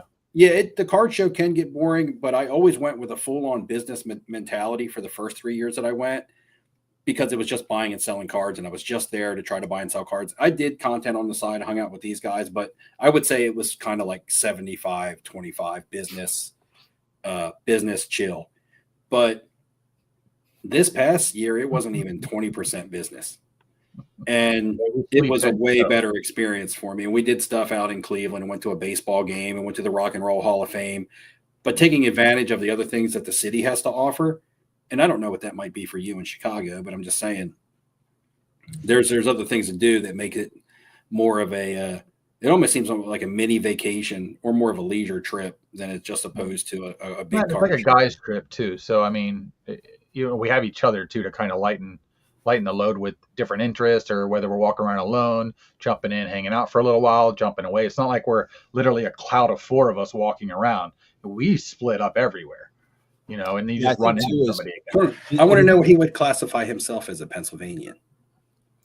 Yeah, I would say too, though, we hang out, if you're hanging out with people virtually all year, and this is kind of the one time you can get together and hang out in person, that's also a big part of it too. We do live streams all year. We're, talk on the phone sometimes, or text, group text or whatever. And then, once a year we get together, sometimes more than once a year, but that's kind of like a set marker where, it's kind of like a guy's trip. I'm just saying Mid-Atlantic is nowhere on a weather vane. So when somebody asks me if I'm from the South, I'm going to look at the Nationals, like the weather. 90% of the people you interact with are going to be there. Yeah. Yeah. How you doing, Orlando? Was there some weird, is The Rock beefing with the WWE, or is that not what's just the Cena storyline kind of sucked. Yeah. Oh, you didn't like that? He ruined the main event. Steve, did you order the Tiffy Time Tops Now card? It looked pretty good. I didn't, but I had the Tiffy Time prisms selling. Those were pretty good. Her stuff only after winning, because nobody thought she was going to win at WrestleMania. No, they all thought because whatchamacallit came back that she was going to. Yeah, now that she's won, her cards were on fire going into WrestleMania. Man, they were even hotter coming out of WrestleMania. Do y'all watch any of AEW? I do not. I like the direction they're going with that. They got a really good lineup coming out. I actually don't tune into any live wrestling events. They all come on when I'm at work. I just go back and kind of watch YouTube replays or highlights and things like that. WWE does a pretty good job. Are the females holding up the WWE, or is it like 50-50 between the guy stars and the girl stars? They're pretty popular. They have popular people on now. both sides. Right now, are you talking the product WWE? Like, I guess. Are you talking about the hobby? I guess both. The actual like product, the sport, and also the card hobby. I'm curious. The females tend to sell for more money in the hobby, which they should, based on the market is mainly men. I mean, that makes sense. But you say, for instance, like a John Cena card doesn't sell for as much money as a Tiffany Stratton card. Yeah. But when did the female cards start? Like, because they don't go back obviously as far as the men's stuff. And then, and then even if you start to go down the pecking order, of like main eventers towards mid carders, it falls off big time in the hobby with the men. Like you got like the top 5 or 6 names, and then when you start to get down to the mid carders, like it goes from being like $100 for a card to being like $10 for a card. Yeah, it really where with the girls, it's more of a balance. You got expensive ones, and then even as you get down the card, like they're still like even the worst or the least popular of the females is like $40, right? Because I don't know, it's just kind of how it is. And I haven't been doing WWE cards for a long time, just for like 2 months, but that's something that is super noticeable that the female cards sell for a bigger more premium. I wonder why. Do you have any Becky Lynch stuff? Did her stuff pop off with her coming back? I don't have any of her cards, and her stuff still sells pretty popular. I don't think it's popped yet. One thing about the WWE cards that I've learned is that it's more collector driven. The other sports are very collector driven, but there's so many players, not just so many players on one team, but you have so many teams that when you look at a WWE roster, it's not nearly as much as the amount of players in the NFL. So you have a smaller collector base, right? People, you may have somebody who likes a wrestler that's a long shot that's not very good, and they collect that person, and they're still willing to pay good money because they're buying that person. I think there's a better collector base in wrestling than there is. I think it's more so. I think it's more so. This person's cards are hot. I'm going to buy them, grade them, and flip them because I'm trying to play a market. I think it's more so. It's a collector base, and people are collecting rainbows and things like that. That's why any like low number refractors or select/prism color in WWE could be someone's like 10th year card, but still sells really, really good out of new product because people are building sets or building collections. The WWE too, the photography really matters on a lot of that stuff. That's one of the few. I mean, it matters in like, but you see it in baseball and even NBA, like the chalk toss and stuff. But I feel like the photography really drives a lot of the prices in WWE. Yeah, that's especially on the autos, because like there's tons of like, look at the Stone Cold stuff that I have. Like he has 1 billion autos. Yeah, but there's a few like just fantastic images. What did the one recently just sell for on eBay of that card? Because I was looking at it and then it started just to explode. Which price was the one with smashing the beers that you have? Yeah, there's only like 50. There's only 50 of those, I think. I think the one I just saw, and maybe it was 50. I thought it was 25, but one was just on eBay and sold like literally like a day ago. What'd it go for? I don't know. It was starting to creep close to $1,000. That's $1,000 now? That's what I'm saying. Those people look at it. It was freaking crazy. I was like, oh, I'll take a look at this. I'd like to have one of these. And the price went up. Said, I don't want it that bad. I wonder if they're going to do a stadium club version of wrestling, because that's usually very photogenic. And I think that because remember, wrestlers are characters at the end of the day. You're collecting a character, and a character can be cool, and they can wear cool costumes and do different things. And you catch a person in action in the midair or something. Yeah, it's out of 49. You're talking about this one, right? Yeah. What did that last one sell for? It's 2020 Immaculate. What did the one just sell for on eBay? I don't know. I thought you were looking it up. No, I was looking for the card. Oh, I don't care about that. I know you have the card. I thought you were looking up the one way you just sold it. No, I was looking up. I'll look it up.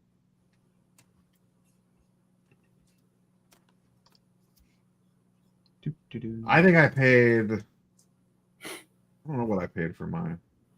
I paid a premium for it. I had a save cert. It took me a while to find one too. Yeah, no, they don't come around very often. And then I like this one because it has the inscription. Mm-hmm.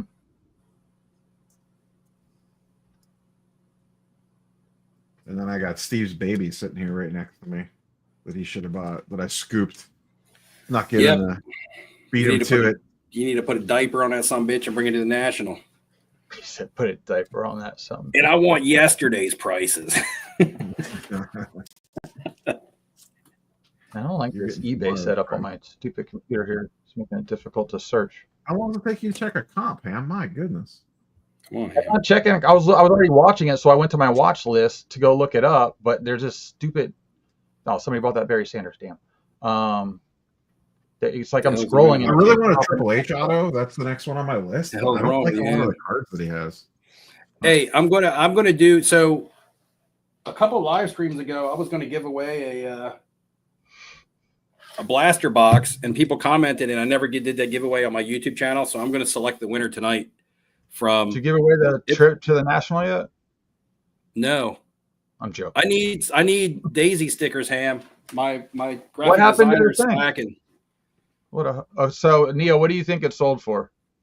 Well, you told me almost 1,000. Well, this is out of 10 is why. Calm down. Oh, I have no idea. So $1,383.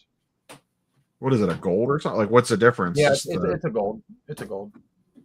Oh, the little styling on the side. Yeah, that's it. It's the same damn card. But yeah, see, 1,383. Brothers. What's the last out of 49? All right. All right, we're gonna give away blaster. I mean, have to go to 130 point or something. We're logging off in 15 minutes, Steve. So I'll let you. Oh shit! Oh shit! 15 minutes means 30. You know how that works around here. All right, I just put the link in there. I just put the link. I'm gonna do the random. You can't see the screen. Ooh! Holy crap! You got a lightsaber for a phone. Right. I'll just have to tell you who wins and try to show it up there. It'll be a choice between one of these blasters. This is Optic Basketball WNBA year 23-24. This is Prism Basketball this year 24-25. Crack a beer. And this is Prism Football this year, Jane Daniels. And this still has the GameStop price tag on it, $40. $37.99 if you're a preferred member. I am not sponsored by GameStop. $600 is what the last out of 49. But look, that's like me giving $40 away, man. If not you yet. select That's that one, right? Not yet. $60 with about 50 cents worth of cards in it. She's is. Wow. You're probably right. It's a Tesla. It's a Tesla. What it cost you to ship that will be worth more than the cards inside. I can do a what do you call it? A rip and ship. Rip and ship. Ripping shit. That's what we're doing. Ripping shit over here on this channel. Don't say it. Ripping and trashing. That's what half the breakers are ripping shit, but they won't tell you that. Ripping shit, boys. Come on tonight and get your big old pile of shit tonight. Let's make you some money. I'm going to charge you a whole lot of shit for an even bigger pile of shit. You can open it up and go like super crazy when you hit some like mediocre 7th round quarterback. Every now and then there's a diamond in one of those turds. Sweep up some daisy hair and throw it in a little bag for him. Hey, now that's stalker type bullshit, Ham. Why they do that with like Elvis's hair? Scaring me. Michael Jackson. Where's this Airbnb at again? Right near the beach. Boy, I'm getting nervous. I don't have to look it back up. Make sure she didn't cancel it. All right, get the YouTube comments. There's 31 comments, so there's 30 people entered to win. Now the comment is going to have the number 400 in there somewhere because that's the night that we. That's the night that we hit. That's the night we hit 400 viewers. Remember? Yep. So there's a way you could do the giveaway in StreamYard. Is there? I'm going to figure that out that fast. If I have to control it, I don't know how to do any of that. Shit, we in trouble, boys. It's an Atari joystick. You just left to right and you push one button. You ever seen the movie Airplane? You and do a like random comment Jabbar was one of the co-pilots. That's kind of like what we're can, doing with anyway. How do I do a random comment? Well, we can try to do it, but it would be a random comment but it's a random comment from a live stream from like 3 weeks ago. Oh, you're doing it off of that video. Yeah, because that's the one that everybody commented on. They're not even going to be here. Well, actually, they'll be probably half of them are here. Probably. No, all right, I put it in there already. It just says hit start. No one can see that. I can. Kind of all that matters. all that matters. All that matters. There, I just got to hit start. Look at that. Look at that. All right, Oh, now I I can got see it. that. Yeah, when you get it that close, we can see it. Okay. Yeah, hit the poltergeist. There it goes. There we go. Come Who on, is it? NBA Productions. Come on. Damn. JB trading cards. JB trading. Hey, put 400. Let's go. Let's go. JB trading cards. You get to pick. If you're not here right now, I'll also announce it in my next video, and then and I'll also pin it other places so you can see. So you can give me your information and tell me which blaster box you want. Steve, when again are we planning to do the national giveaway stream, or just like leading up to that? So much stress. A month? No, a month before the trip. The trip is going to be like the 30th this year, right? So we're talking like June 30th. Like the last day of July through August. We don't want to give a little bit more time, though? No, we always give a month. It's a little kind of a tight window. No. Hey, you're winning. Why are we going to? This is what we always do. We always do a month. Oh, okay. I don't remember. Well, I've been doing it for just to be 5 years. I remember. It's always been a month. Been a month. Well, I've been on the stream every time for it. Were you on the first stream? Yeah. Are you sure? In my old house? No, I think that was all. I think I was all by myself. You were by yourself for the first one? I think so. The one that I was in answered chat the Pearl for the Jam one question. that Ziggy ruined, and then it went for like 7. Yeah, that was the first one that Ziggy answered the question or give a hint to the final. Yeah, question. I was trying to win the first 3, and Oh yeah, cheating. Ham used to be a competitor. Ham used to be a competitor. That's right. Ham was Bad. ruthless back in those days, man. Ham came so close, and then Ham lost, and I felt bad, and I was like, dude, not that. But we still ended up going to the national together. That was the year that was the first year we went together. I came in second. That was the year. It was the year before. Together, though? No, the first Chicago National. Yeah. The first Chicago National, I shared a room with Brad. Yeah, I went, but I came in second in the trying to win. Yeah, the first time I met you in person, Ham. That was the first time I met you in person. Yep. Yeah, I saw a picture of you, Steve, and Brad with 2 other sports jockeys taking a picture, like holding up peace signs and stuff in front of the doors. I don't think I've ever seen it. Where? And then at the first Chicago, the national, the first time we all took a picture with who? Some randos. No, I don't remember that.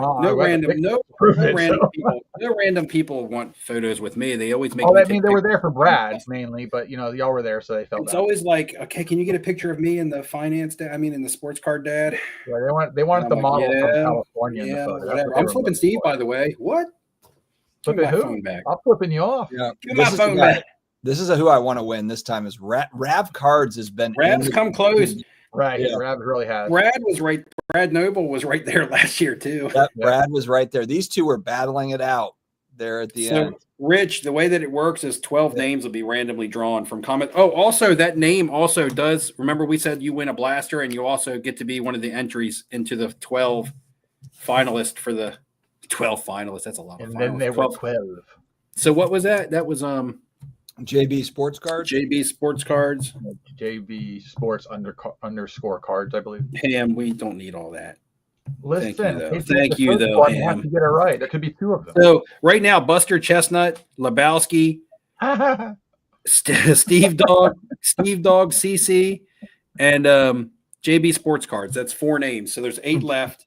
That there's 8 left to be entered. That would be random comments from my videos get drawn. We'll draw a couple the night of the live stream, maybe 2 or 3, and it'll be a 12-person trivia contest, and winner take all, unless there's a second place this year. Yes, actually, thank you for saying so. Collectibles.com is the sponsor of second place this year. So yes, there will be cards bought for second place.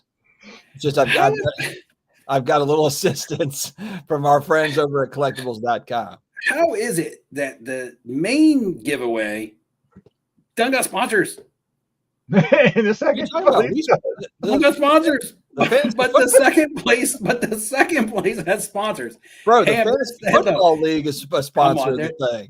No. The fantasy football league. There's 12 people. They pay $100 to get in. Hold on. Last year we had SGC. Last year I got SGC. Was that last year? That was last year, wasn't it? SGC. Zion. Oh no, that was the year before because Mark got it. Mark got it. Yeah, you didn't get him this year because they dropped you like a bad habit. Well, and everything's gone downhill. What's Slab Mag's doing? Slab Mag's donating anything? That's popular. I've got a Slab Mag I can throw. They're like 7-Up. They're like 7-Up. Never have, never will. You don't have a contact there? Dustin will donate a $25 PSA promo. Hey, yeah, SGC left, PSA came in, and we're all good.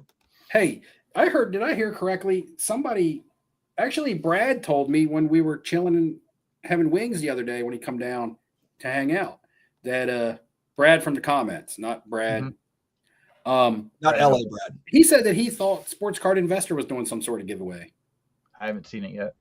I haven't seen it either, so I don't want to quote it, and I don't know it. But I thought that maybe he was doing something on a grander scale, which would be awesome. Does he still have that ring displayed in his cabinet at the card shop? I'm not sure. I have Filmington's ring. It's here. It looks awesome. It's got an awesome case. You like take pictures with it, like while you're wearing it. Like I don't think I want to give it to him.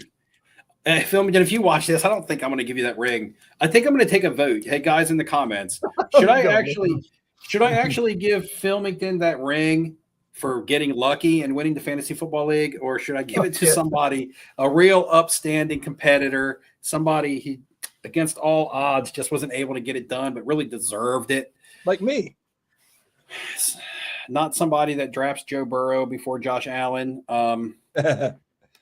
Let's see. What do you think, guys? I knocked Ziggy out. Which actually this year that would have been all right. That was fun. Ziggy was talking all sorts of trash, and I knocked him out of the tournament. But I mean, it always happens like that. Wouldn't it mean more, guys, to us and the viewers and the channel if we just kept that ring? Make him come get it. The SCI trivia doesn't hold a flame to the Flippin' Steve trivia. The trivia? But what, I mean, are they doing trivia are they actually doing it? That would be hilarious if Jeff just copied your thing straight up, like exactly how you. Rich must not have been watching my videos lately, because I got a GameStop order back.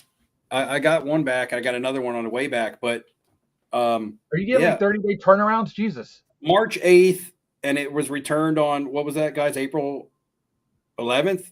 Yeah, it was roughly 30 days. What was it? I dropped it off on March 8th, and I got it back on like either I think it was April 11th. Don't quote me. It was right around that second week of April, early part of the second week of April, that it came back. I've already done 2 videos on it, and I'm doing the final video on that reveal, which is all 10s. The secret and the title to that video is how to get all 10s in your PSA orders, guys. It is a clickbait sumbitch title, but I'm just letting you know that it's the only way to get all 10s. How to get 5 10s is to save all your 10s for one video. Bolo, what should the video be on in reaction to the Sports Illustrated collection buy? I don't get it. Like, how should I react? Yeah, Rich, my first order, 30-card order, was about a month and a couple days. Now, we talked about it earlier, Bolo, a little bit at least. I mean, what he paid for it, I mean, I guess it's cool, but I have a Sports Illustrated autograph Hank Aaron with the actual little receipt that you would get while getting the autograph, because it was like signed at a mall or somewhere. And I have that piece with it. Book's a little beat up, but I mean, honestly, I'd rather have a card than a book. You know, if somebody wants to swap for an auto Hank Aaron for an auto book, I'll do it. You have an autograph Hank Aaron book? Yeah.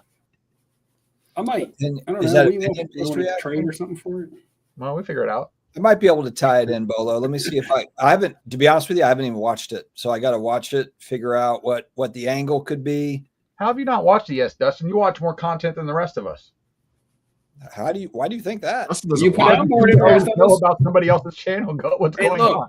My last video got 3,000 views. Now I know for you guys who'd be getting like mad views, but like that thing had 2,500 views in like 2 days. I was like, what the hell? I didn't even put Jeff Wilson on the thumbnail or nothing. Maybe just hit the stream. Was that the grading reveal one? It was the second one, the difference between PSA 9s and 10s. Yeah, that's a good title. Yeah, but it wasn't a reveal because I told everybody it was going to be all 9s. So it wasn't like, hey, this is a reveal. Listen, half the battle's getting them to click. I was just reevaluating the That's cards good after it. clickbait. I was just reevaluating them after getting the grades and seeing if I could find the difference or if I could find the flaw that caused them to not be. I always say, if you want to watch my Which was video, fun. click on it, wait 5 seconds, and then go to something else. That's all I'm asking. Nice click in, click out. Well, YouTube cares about how long they watch, Ham. I don't think it does. I think it's a lie. Yeah. Hashtags don't matter. Average watch time really matters. I want clicks over watch time. The algorithm's it's gonna see how long people hang in there.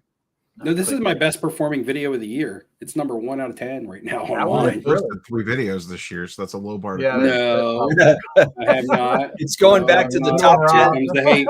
The top 10, the 10th Oh place. God, is here like they go. from They're 2000. hey boys, Look, they're showering me with hate, guys. Come on, boys, in the comments. Look out for me. They're showering me with hate. Cody Bacon. Bazooka Greg feels that there's capital moving from modern to vintage. Actually, Bazooka Greg, I do have a video coming up sort of about this, but you'll see it. If you watch my channel, it's coming up in the next, I don't know, 3 or 4 videos. Look, do you guys remember, man, live streams ago, I talked about an experiment that I tried, and I was going to put it out into a video in an experiment that I did.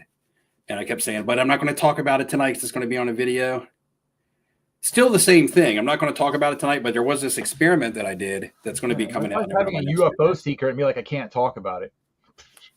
Anyway, what I did was, Did you throw something off of something? I think I might have told you guys backstage, but anyway, what I did, and I'll talk about it with chat because it's probably not going to make a video now because I had all that shit happen with the family. But so what I did was, we talked about the platform of VeriSwap being it has a little bit of everything, and it has a demographic of all kinds of different people. But what I'm saying is, I believe that it's dominated by modern/ultra modern, and probably a lot of the younger hip crowd, right? We're into the hip cards, the modern cards, the stuff that you see posting on Instagram constantly.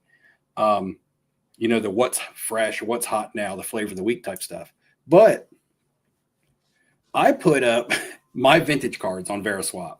Now, none of them were available. I put them up there. I had no intentions of moving any of them, but I put them up there to see what would happen on a platform like VeriSwap. So I put the Willie Mays rookie up there, the Roberto Clemente, the Jackie Robinson. And I was like, I want to see what happens. And I also put up a bunch of good modern stuff, which I've always had on VeriSwap. But the vintage stuff got so many trade offers. It was nonstop. It was the most heat/action I have ever experienced on VeriSwap. And I've had some good cards on VeriSwap, and I've made some deals on there, but nothing like this. Like I had it on phone notifications, and it was like bam, bam, bam, bam, bam, bam, and I'm like, what's going on? And I'm looking, and everybody is picking the Clemente. Everybody's picking the Willie Mays. Some people are picking all 3 of the vintage cards I put up there. And I would go to the trader that was looking, because I was going to be, okay, is this a vintage person? What's in their inventory? And their inventory was 2024 Prism football, 2023 Bowman Chrome baseball. It was like modern stuff. And so I was kind of like, man, a lot of these people holding this ultra modern stuff is trying to move it into the vintage cards that I have posted. And did any offers tempt you? I trade out all. I don't honestly, I never really even looked at the offers. First of all, I would never move those cards on VeriSwap. I mean, it would have to be really, I don't want to move those cards, period. And if it came to the point to where I had it would really have to be a dark day for me to move my Willie Mays rookie card. You know what I'm saying? Yeah. What the hell are you going to move it into?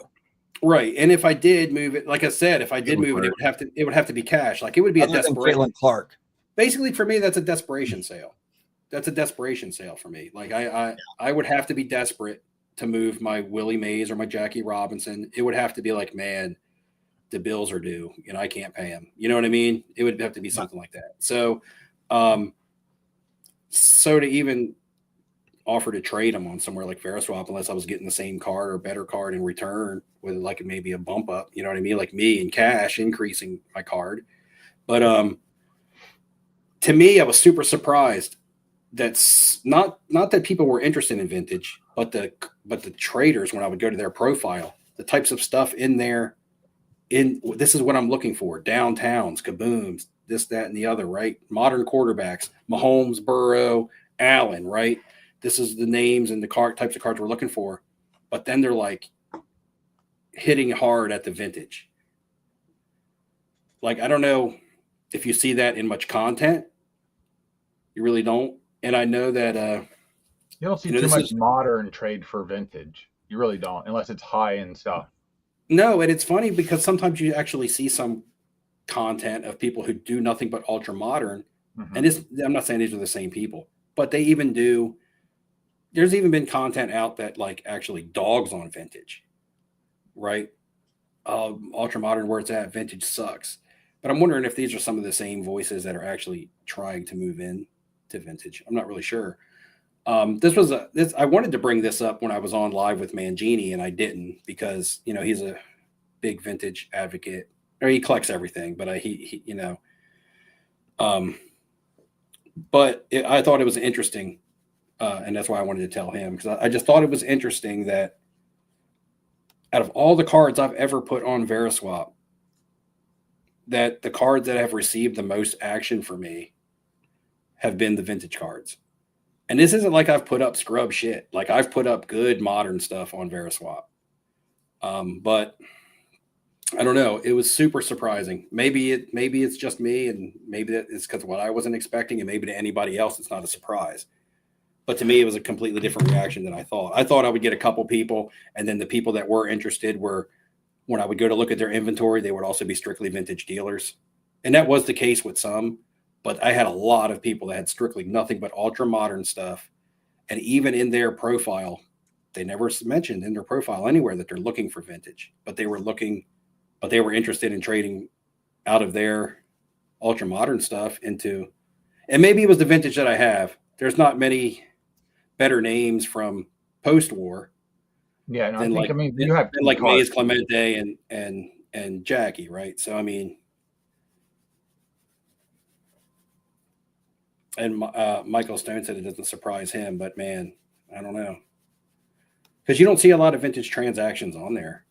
No, because a lot of people don't post a lot of vintage either, right. Let alone good vintage. That's why you're probably one of the few people that have anything decent on there.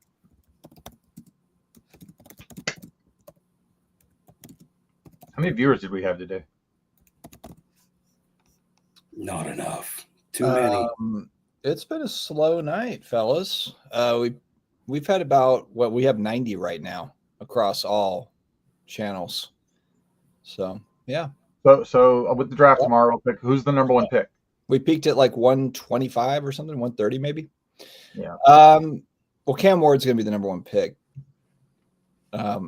Yeah, I probably can't argue that. Then the Saints are going to trade up to 2 and probably do like a Ricky Williams stupid ass trade to move up to 2 and get Shador or something. Yeah, what they need to do is trade out and get as many picks for next year as possible, so they can try and get Arch. Yep, that's the plan. Tank for Arch. That's what I want, guys. I think it's time to wrap it. It's an hour 50. It's almost 11 p.m. Eastern Standard, and I got to get up early per usual. Quick, I can answer Bowler's question really quickly. Go ahead. He says, question, what did my recent PSA order cost me, and how much do you expect to make an ROI? The actual PSA order itself for 30 cards was slightly over $600 through GameStop. I'll make back my raw card initial raw card investments and my grading fee on 5 cards. So once I sell those 5 cards, it won't matter what the rest of the 25 cards sell for. I could sell them for $1 a piece and I'll make $25 profit. So, but your ROI would be roughly triple. You would, let's say. Now that's because I hit 10s on my bigger cards. That doesn't always happen. But, and my 9s are actually going to make me a little bit of money, but I only got 13 10s out of a 30 card submission. But the cards that were 10s were the ones that I really needed / wanted to 10. So yeah, it's a really good order. I have another order out, and every order differs, and the next order might not be nearly as good. I could lose on it, but and that's 25 cards. But This one is going to be a winning order, and it's going to give me enough cushion that I can go through a couple losing spells if it happens, you know. That's good. So, yeah. Cool. All right, fellas. Thank you again for coming on. Chat, thank you for hanging out. We'll see you back in 2 weeks. We'll see what happens in the draft tomorrow, and it'll be, oh my God, it'll be May when we come back. It's gonna be May. I think Justin Timberlake famously said that. I'll be in Peru. All right, Steve's gonna call us from Peru in the middle of the night with the ladies of the night. Well, no, Peru is only 1 hour different. Oh, yeah. Oh, okay. We're south. You can still find the ladies of the night. Just do like a street interview. What I'll do you be in think about Lima. sports cards? I'm going to try to find some sports cards while I'm in Peru. But Pele? I found some in Mete? I found some in Hungary and got a $500 Jim Everett. I need to auction that off for the national. Auction it off. Yeah, for charity. throw that in the giveaway. That can be third place. All right. See you next time, friends. See ya.